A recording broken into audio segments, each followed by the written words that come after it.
So welcome. This is outcome 3 for capacity building, and this is your final outcome for the PDA. So well done for getting this far, and I hope that you've enjoyed it so far. So this is your final assignment for the programme.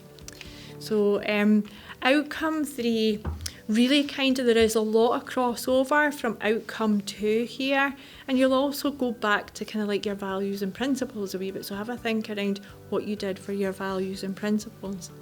But what really you're going to look at here is the importance of capacity building, and you're going to look at that importance of capacity building through legislation and law that has been put in place to ensure that communities are empowered, and that it's in law that they must be recognised in terms of inclusion and that bottom-up approach, and that people are active citizens. So it's bound in law that communities must have a say in how resources are used. So we'll look at one government policy. The policy that I have chosen to look at is the Community Empowerment Act in 2015. However, you may well have specific legislation, specific law that you use perhaps if you work with different groups, and that's absolutely fine. We can discuss this before you start looking through the legislation of your choice. So we'll look at the legislation in terms of Community Empowerment Act 2015, and then what we'll look at is why is this important and how does this benefit the community. Now, a lot of the benefits are what we covered for outcome 2 in terms of describing and defining capacity building and the importance of it. So you'll be very familiar with a lot of the terms in here. I have attached on your LearnNet page an easy read version of the Community Empowerment Act if you wanted to download that and have a quick look through it. There are much more complex legislations and policy from Scottish Government as well if you want to use those as well. But I'm sure with the work that you do in the community that you're quite aware of them. But this is a nice guide around the Community Empowerment Act. And it's a really important act that came out, and I remember when the act came out when I was working within the community as well. And from 2015 onwards, there's been additions and amendments to that act to ensure that more and more communities are included within that Empowerment Act. So this is to ensure that communities do have a say. And it's a law that will help communities and community development workers like yourself to ensure that this is not just something that perhaps those in power say will happen, but it's actually in law that it must happen. It must happen that communities are listened to, and it must happen, and it's enshrined in law, that the resources are there for people within the community to make those really informed choices, and to have that ability to be able, as we said earlier, to challenge that status quo in a really professional way. It allows our communities to become stronger and much more resilient, because the communities are doing it hopefully in time for themselves, and they're not relying on those in power to tell them what they can have and what they can't have. So ensuring that people within the communities are empowered to understand the law and what it means that communities are therefore more able to understand what their needs are and how to overcome any challenges that there may well be. The Act itself covers a range of different areas, and there are 11 different topics within there that are all really important, and they've been added to. Some have been added in as the years go on. The first one is about national outcomes, and those national outcomes are based around what we want Scotland to be. how we want it to be, and it must be enshrined in what it is the people actually want. We need to make sure that the methods to engage with people in society, that they're able to give their feedback and input into how they want to see Scotland and their communities. So they must ask people what they want in relation to those national outcomes set by the Scottish Government.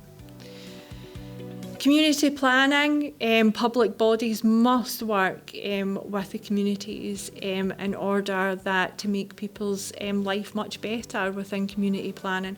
Community planning is a huge area within each council, and it's about planning for the future. And you should see youth groups and groups of multi-diverse people taking part in that community plan, and how you see your community growing and developing to make everyone's life a bit better. Participation requests, although they're very complex, they're there to make sure that services are allocated in the way that they need to, not decided by someone who's not aware of what happening in communities, but it's there to ensure that people have that say, and that the services are there and delivered in terms of need, not in terms of what people say they think that they should have.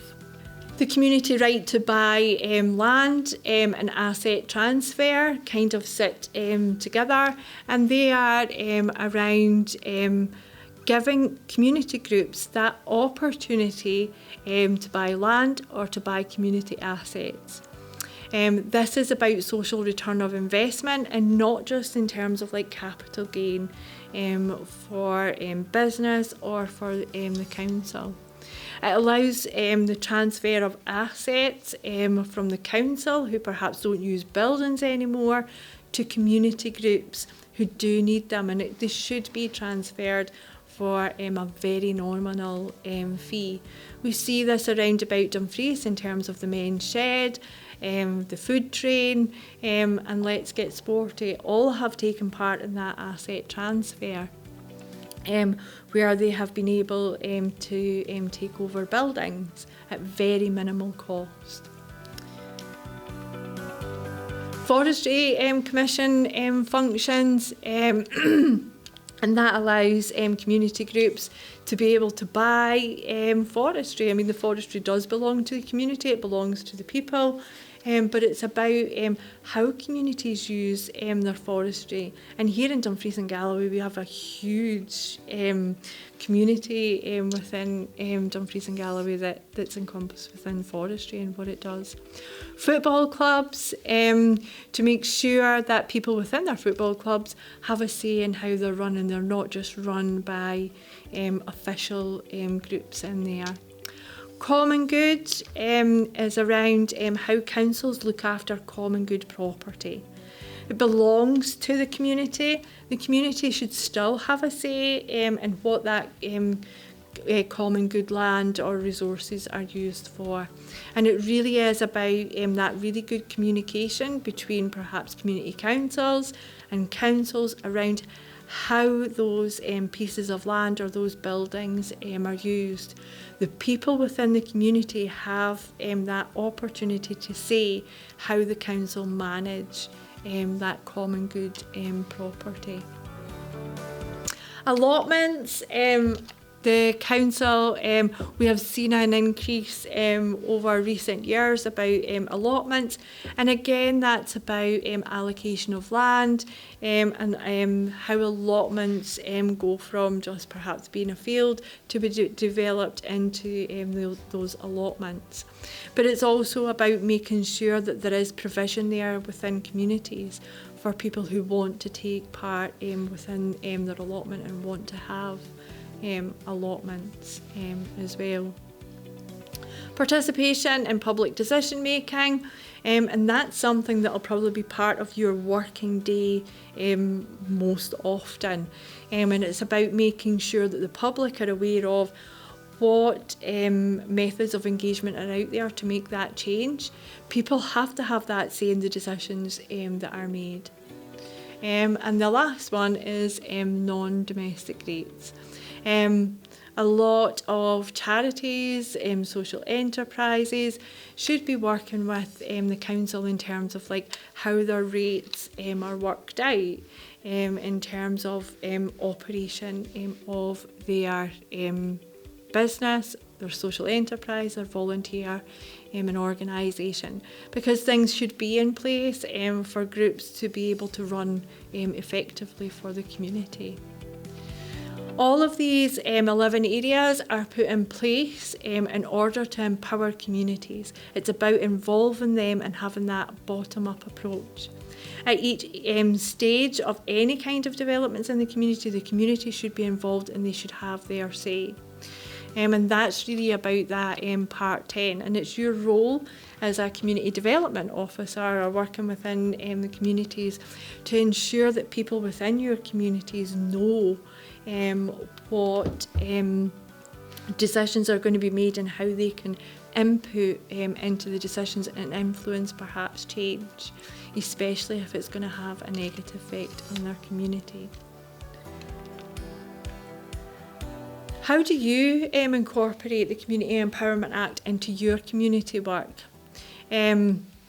Or the legislation that you have chosen, how do you incorporate that into your work? How do you ensure that the law and the legislation that's been put in place is actually working? How do you ensure that the people within the community are aware also of the Community Empowerment Act and how it's in place to support them and to give them a voice? What about challenges around that community empowerment? Are there any challenges that you find? Is it the same challenges that come up over and over again? Or are they new challenges depending on what's happening within the community? And I know although legislation is in place for empowering communities, I'm also very well aware that some of these things that are put in place, like community asset transfer, the right to buy, forestry, they're very lengthy and they're very complex procedures. So I'm sure that there are challenges in there for you as a development worker to give those skills, the knowledge and resources to each individual community in order that they can make those improvements and feel that they have that voice. So think about in your group forum around about the legislation that you use and how do you use it, but also are there any challenges? But think about where it's went well as well. Okay, I look forward to being part of your discussions around this because it is an important part of your working day. When we are looking at the second part here, we're looking at the benefits of partnership, working with the community, working with community councils, working with councillors, working with the council as well, in order to ensure that the communities are thriving and they're the best that they can be. And a lot of these benefits kind of like go back to that second outcome that we looked at, is departing from that top-down system where we decide as a council or as a Scottish Government what's happening within communities. The Community Empowerment Act is put in place so that this is kind of like not eradicated or taken out, but it's more around the choices that are made within the communities are from that bottom-up approach, that they're from the community, and it's communities doing it for themselves. In that as well.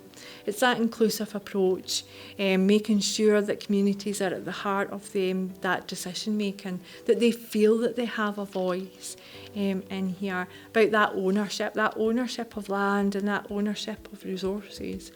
The community actually feel that then it belongs to them. They're not being held to rent, to like other things that may well impinge on them being able to deliver what they need to deliver.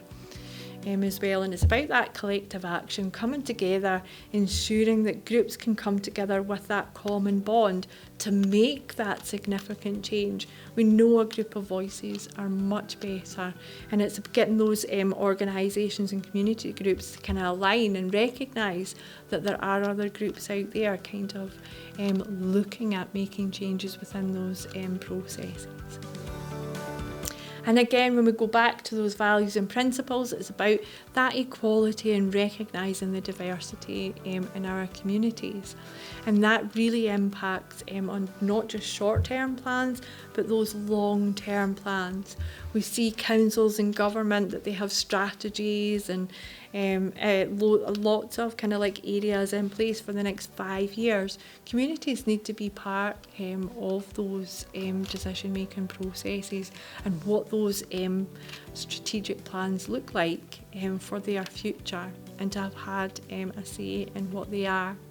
So a lot of those benefits of partnership work, and we've discussed quite a lot in depth, not only from outcome 1 in terms of like looking at your case study, but also an outcome 2 about building that capacity and the importance of building capacity within our communities. So we'll see kind of common threads going through this outcome. But really it's about sharing skills and experience and increasing the knowledge base within any community, within their local members. And I think these 2 slides kind of sum up that kind of that capacity building. It's not about any one group or any one area working on their own. It's about building that capacity through groups. That multi-agency expertise and skills that can be shared and reshared and developed through time, through networking and building that capacity within each and every community around Dumfries and Galloway and beyond. So really what you're looking to do is choose a piece of legislation, choose an act, choose a law that encompasses your working day within the community. It doesn't have to be the Community Empowerment Act. There might be laws and acts that are very much in relation to the group or the community that you work within. And I'm happy to discuss whichever piece of legislation that you want to work with. But it's really important to ensure that you understand the benefits of that legislation and how they benefit the community in terms of like partnership working, because that's really at the heart of it all. So I look forward to having discussions around the legislation that you want to use, or developing a really good discussion around the Community Empowerment Act and how effective it is within your work and practice.